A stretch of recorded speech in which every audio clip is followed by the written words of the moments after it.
Hello friends, welcome back to my channel. तो आप देख सकते हैं कितनी अच्छी जगह हम आज के हैं। इतना प्यारा प्यारा फ्लावर है मेरे चारों तरफ, बस फ्लावर ही फ्लावर है।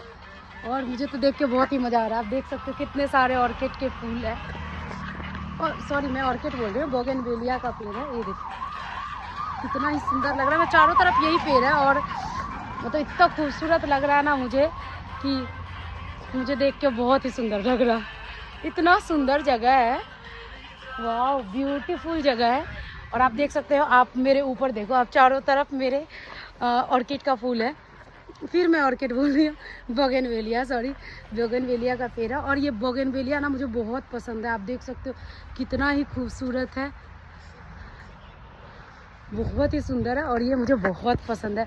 आप देख सकते हो मैं जितने दूर जा रही हूँ आपको ये बोगनवेलिया का ही दिखेगा। तो पूरा ब्लॉग में बने रहिए मेरे साथ और देख सकते हैं आप